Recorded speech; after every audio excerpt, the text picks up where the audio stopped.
Казвам се Джейн Димитрова и днес ще ви споделя една тъжна статистика.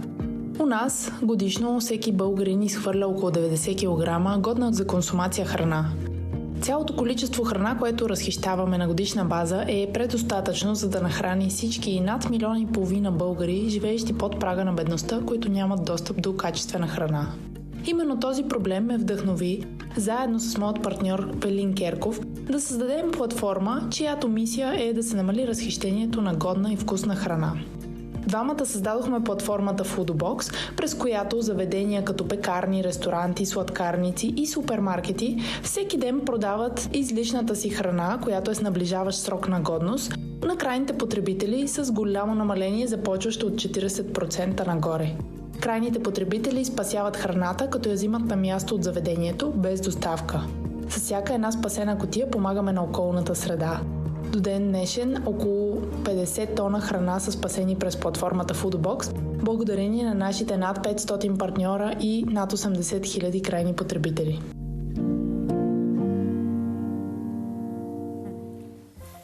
Джейн, Велин, здравейте, добре дошли в студиото ни.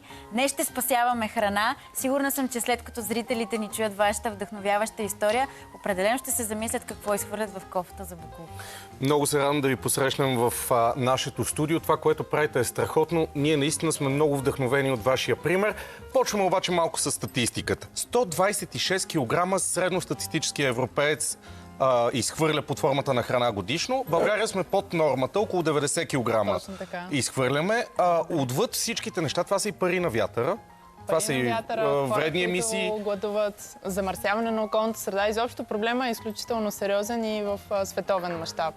Добре. Дай да поговорим малко. Всъщност, аз не си бях давал сметка за вредните емисии, които се отделят от свръхпроизводството и последствие унищожаването на храна. Колко са те на годишна база в световен мащаб? Около 8 до 10% от въглеродния диоксид, който се отделя в околната среда, идва именно от разхищението на храната. Всъщност храната, когато отиде на сметището, където тя започва да се разгражда, отделя един газ, който се нарича метан. Метанът, за да си представи човек какво прави, той захлупва топлината в атмосферата и на практика по този начин се образува затоплянето на климата. Метана е по-опасен и от въглеродния диоксид? Дори по-опасен и се разгражда много по-бавно в атмосферата. Всъщност аз това погледнах и попаднах на едно проучване, което казва, че ако статистика, която казва, че ако беше държава, ако изхвърлената храна беше държава, би била голямината и щеше да бъде повече от Америка и от Китай. Ще третата замърсителка в света след Щатите и Китай. Да. Да си представи човек, да. Значи, изхвърлената храна е третия причинител на парникови газове след Китай и Америка. Ами, представете си, вие след като изхвърлите тази храна, тя трябва да бъде пренесена, трябва да бъде транспортирана до някъде, след което там трябва да бъде изгорена или по някакъв друг начин да се преработи. Всичкото това нещо са процеси, транспорт, хора, които се занимават, сгради, които се създават, след което къде отива, след като се изгори.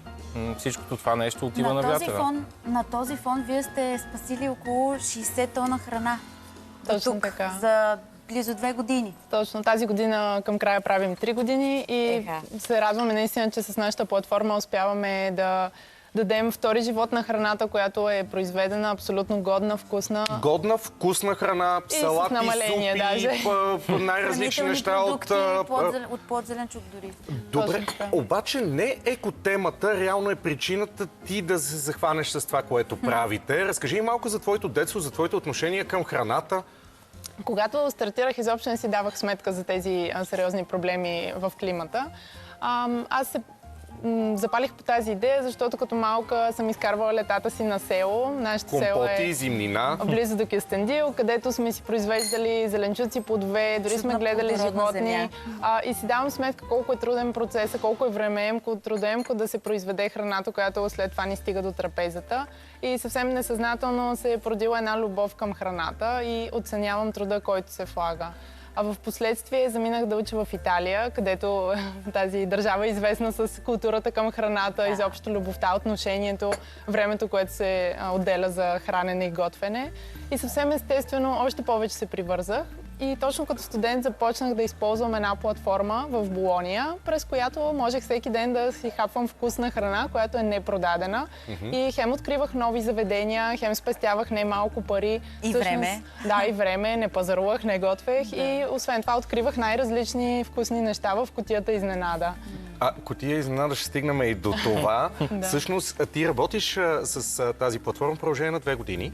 Да, аз Не само я ползваш, ами започваш и да работиш при тях. Започнах да я използвам толкова редовно, че завършвайки университет, вече се ориентирах всъщност каква работа да търся. И най-логичното беше да кандидатствам именно в тази компания. Преместих се в Рим, приехаме и близо 2 години постоянно пътувах в различни градчета и острови, като моята задача беше да разраствам мрежата от партньори, които се включваха в платформата. Но покрай COVID, както доста българи, се наложи да се върна в България. И всъщност това ми даде възможност да създам нещо, което вече го има там и у нас. Ти си искала всъщност да ползваш, в смисъл да направиш като клон тук в България тази. За съжаление, обаче, тъй като тази платформа, която ползвах в Италия, беше датска и тя е стъпила в над 20 държави вече.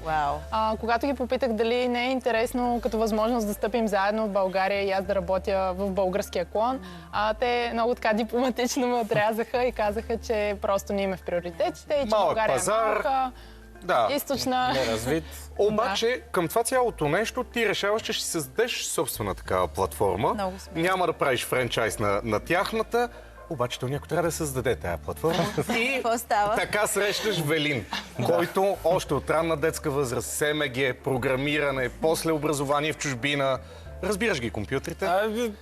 Зависи кого питаш. С хората, с които ходихме по състезанията за програмиране в СМГ, аз бях най-лошия.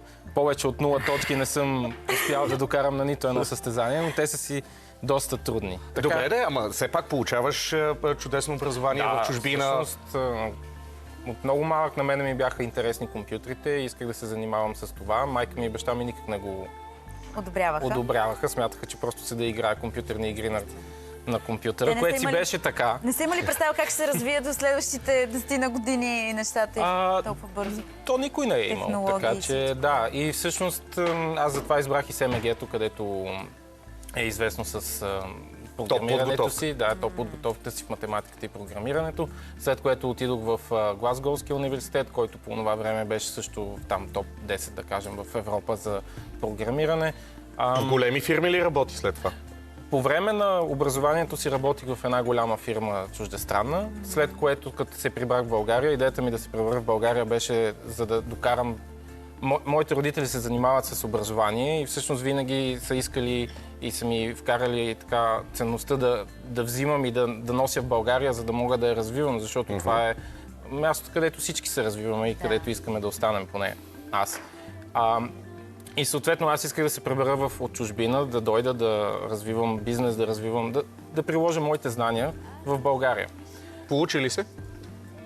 Да и не. Зависи как погледнеш на нещата, разбира се.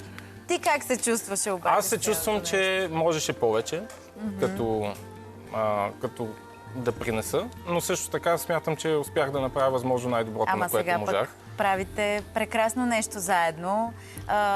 Как се стигна до вашата среща?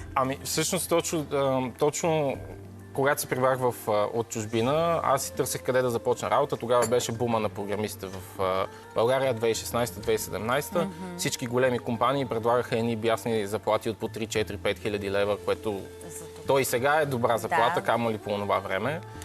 Но за мен беше важно да намеря hands-on experience, в който веднага да мога да приложа моите знания и затова започнах в един стартъп там по това време. Той, за съжаление, не се разви много добре и след като приключиха нещата с този стартъп, аз минах през една голяма българска IT компания, която не беше моето нещо, не се чувствах добре вътре. Беше екип от 10 човека, в който много беше размита отговорността, не се вършеше работата по начина, по който аз исках и смятах, че беше правилно и го бях учил, а от друга страна не успявам да наложа. Нали? Аз се връщам в България, за да кажа, вижте, идвам от чужбина, там са ни казали как се правят нещата, за какво трябва да измисляме топлата вода. Колко хубаво, че твой приятел познава родителите на Джейн и вие се срещате.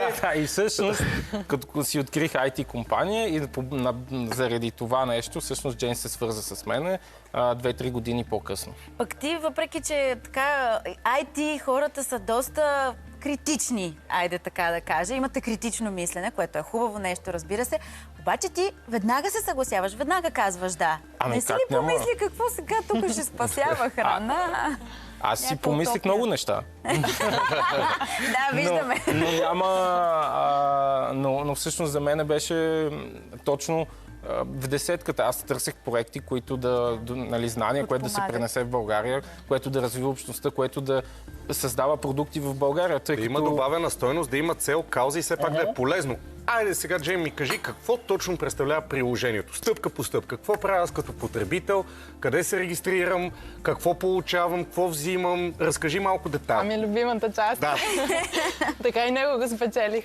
Значи, платформата свързва заведения за хранене, като, например, ресторанти, пекарни, сладкарници и супермаркети, които всеки ден имат разни количества непродадена, но годна и вкусна храна, която в никакъв случай не трябва да се изхвърля. А от другата страна свързва тези заведения за хранене с крайни потребители.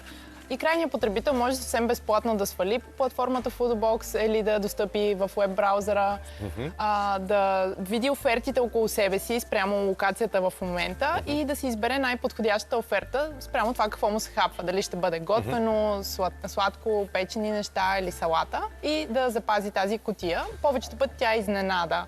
Аз не знам какво им е останало днес излишно на това, но все пак това, което ще взема, отговаря на моите филтри. Примерно може да е веган, може да е вегетарианско, може да е с месо. Нали, аз попълвам някакви неща. Има филтри, според хранителните преференции също има един часови диапазон, който човек може да си заложи и в този диапазон да види офертите, които са възможни за вземане. Тъй като при нас няма доставка, стремим се да сме максимално зелени, екосъобразни и клиента отива на място в заведението да спаси храната. Това е някакъв вид преживяване, защото откриваш и нови места по този начин. Нови места и опитваш и нови неща. Да. Точно това е бонуса на кутията изненада, че отиваш на място и обикновено ти слагат точно това, което в момента е останало непродадено от витрината и ти можеш да опиташ най-различни микс от сладкиши и солени неща и сега с отстъпка.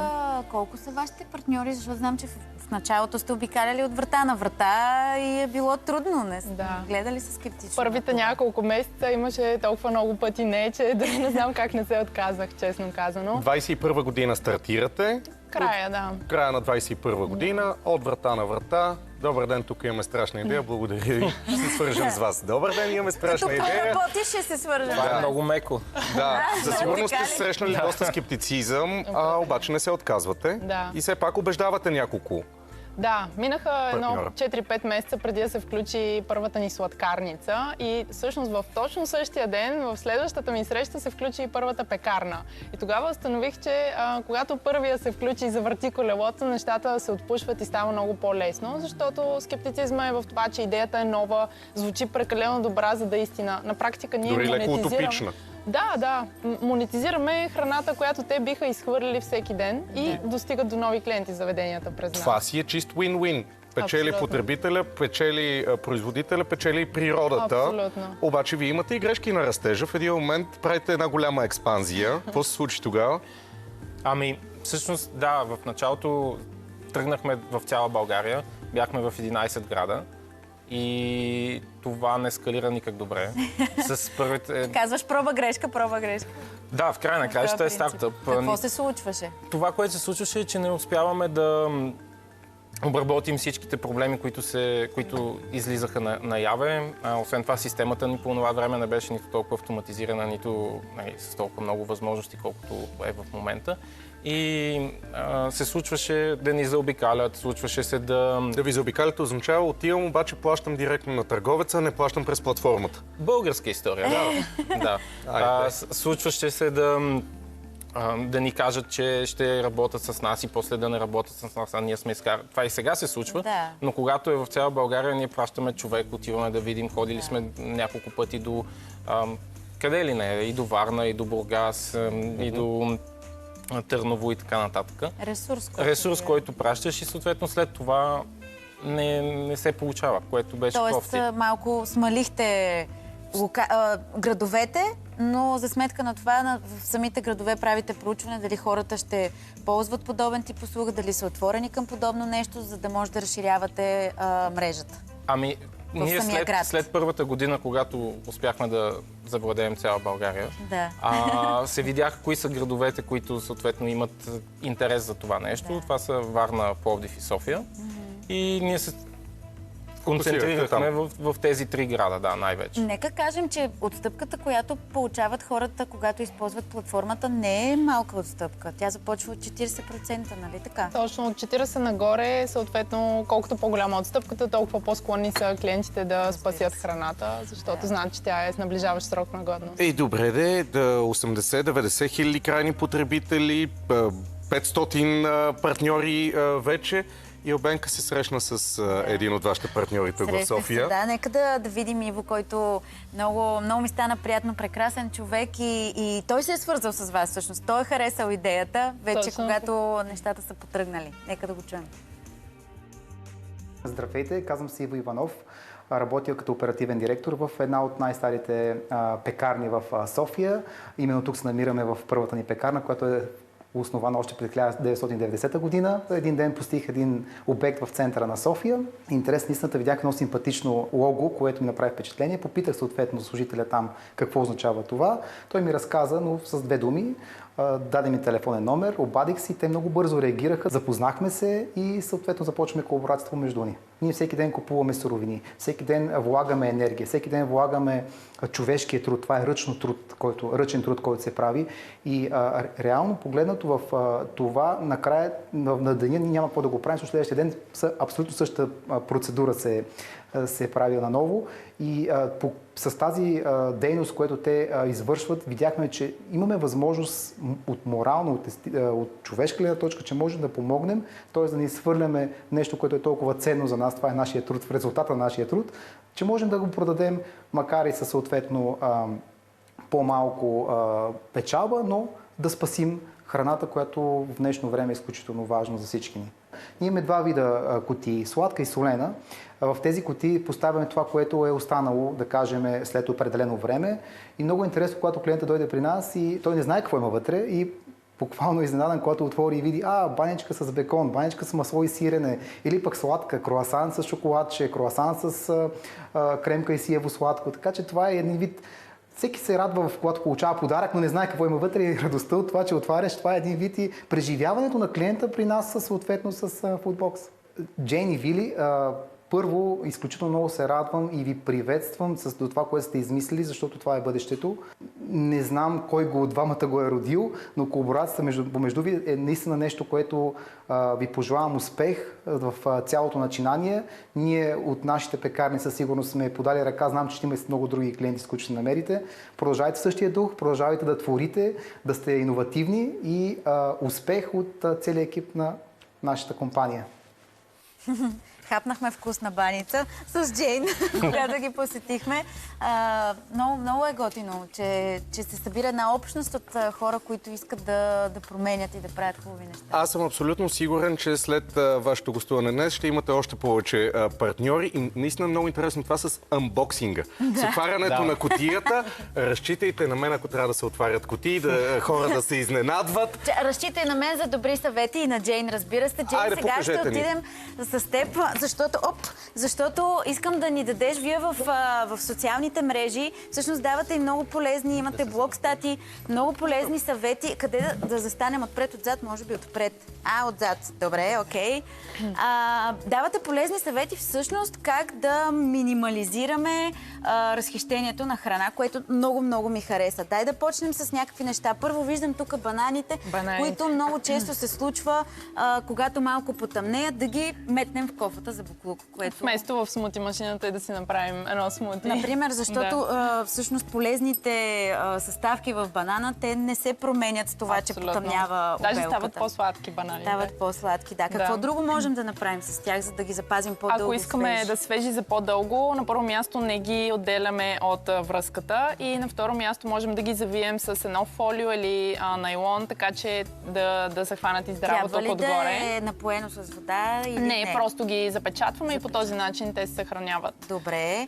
Виждам домати тук и ми напомня това, че всъщност е добре да слагаме доматите по този начин. Защо? Надолу с главата. Да. По този начин се съхраняват за по-дълго. Добре. И просто трябва да се обърнат. А за краставиците какво ще ни кажеш? Краставиците, когато ги купим, измиваме ги, подсушаваме ги, увиваме ги в някакъв вид хартия, която диша, било то пергаментова или, например, памучна турбичка и след това ги поставяме в хладилника. Никога не съм предполагала, че може по-добре да се запази един зеленчук или плод, ако се измие. Противопоказно, по принцип не трябва да се мият, но специално за краставиците, може би, защото имат много голямо съдържание на вода. 95% Добре, вода. вчера сподели ми нещо, че вчера с Велин сте съживили една маруля.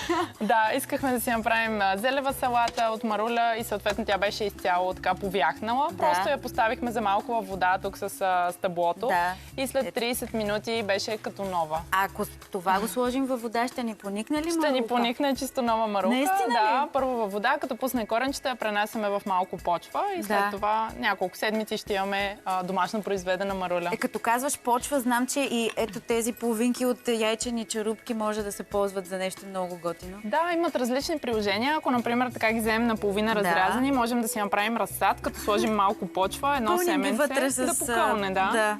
А след това можем да натрушим черупките и да направим естествен тор за растенията. И черупките всъщност съдържат калций, който отблъсква дадени боболечки и твари, които ходят по растенията. А може и за разкрасителни процедури? Може да си ги стрием пак и да си направим маска за лицето или пък да ги сложим в пералнята с бели дрехи. И всъщност белтъка по някакъв начин изсветлява все още дрехите. Наистина? Да. Вау! Безкрайни. Сиренето защо е тук?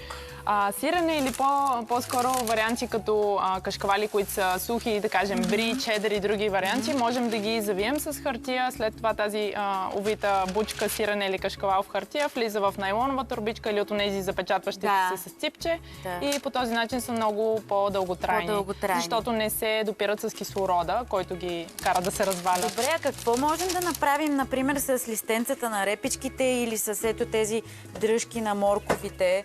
Дългите, защото ги изхвърляме. Аз, въпреки че Джейми Оливър съм го виждала, той прави разни магии. Той обича да спасява храна. Абсолютно, да. Той е добър вариант за вдъхновение. А от тези листенца можем да си направим песто, като ги сложим в блендера.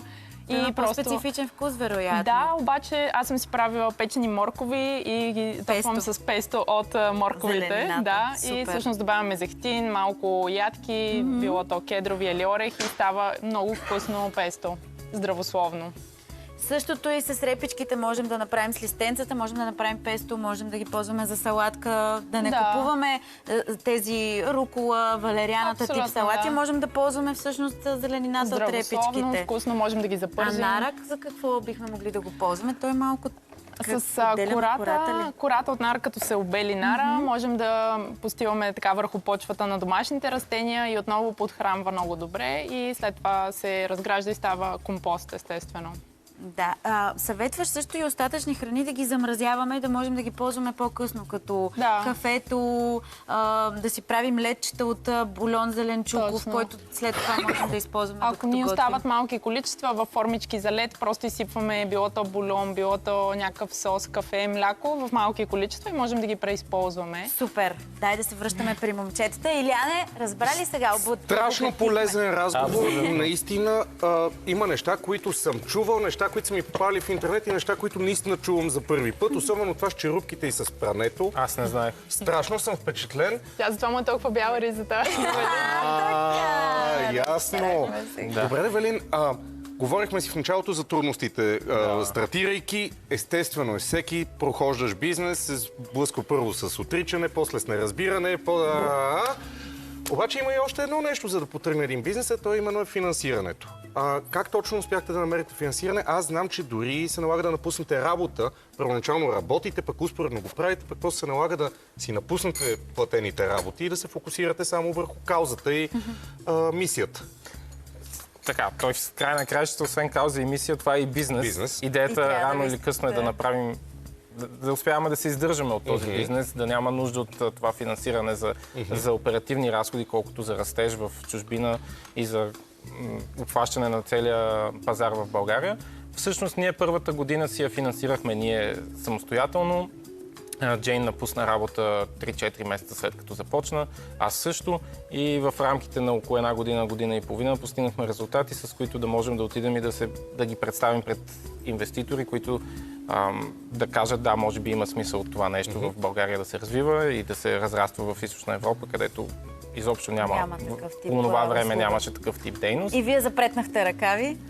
Ние съответно успяхме да се договорим с един от българските фондове за ранно инвестиране, след което има клуб от ангел инвеститори се наричат, които ни подкрепиха. Това са други хора в България, вече създали своите организации, имащи достатъчно пари, искащи да подкрепят стартиращи бизнеси. Добре, а на път ли сте да догоните италианското вдъхновение на вашата платформа или те работят с едни други финансирания? Там са малко по 10 Повече са цифрите. нулите там. Да. По 10. За съпоставка, тази въпросната датска фирма в момента е стъпила в 20 пазара. Тази година открива Австралия. Имат над 50 милиона евро финансиране. Ние сме около 300 хиляди евро. Добре, но това е все пак изключително важно, за да завъртите машината. Близко ли е момента, в който ще излезете на нула, ще има някаква печалба? Или ще излезете извън пределите на България? Ние извън пределите на България вече сме излезнали. В Румъния всъщност имаме операции, развиваме дейност. Идеята е да се разраснем в цяла Източна Европа, където, както казах, този проблем няма една фирма, която да се бори с него, free market. Така че се надяваме, съответно не е целта да излезем на печалба в момента, като всяко един стартъп. Целта е по-скоро той да расте и да расте, да расте, да се развива, да вземе своята ниша и чак след години да започне да произвежда някаква печалба. Мен много ми харесва, че правите и обучения за деца и че освен бизнес частта, вие имате наистина и образователно. Ти каза, че това е било твоя мечта по някакъв начин. Да помагате в образоването на младите хора. Да. Джейн? Всъщност проблемът е, че даден проблем, за да бъде решен, трябва да бъде разбран. И точно там идва нуждата ние да осведомим населението, да образоваме именно младите. Започнахме, като развихме преди 2 години, програма, която обучава дечица от 1 до 7 клас какво е хранителното разхищение и как да се преборим с него. Затова децата те карат да следиш къде какво хвърляш. Абсолютно. Аз знам, че следващото нещо, с което сте се захванали, е да убедите и веригите за хранене, да работите с тях. Стискаме палци, ще помагаме с каквото можем. Хората спестяват много пари, спасяват храна. И е много хубаво, че когато имаш някаква мечта, има начин да я сбъднете и вие сте поредното доказателство за това. Благодаря ви много, че бяхте наши гости. Благодаря. Супер! И помагаме на природата. Разбира се, не на последно място. Джоба, вкуса, природата. Точно Супер! така. И следващия петък отново хвърчащите хора. А сега реклама.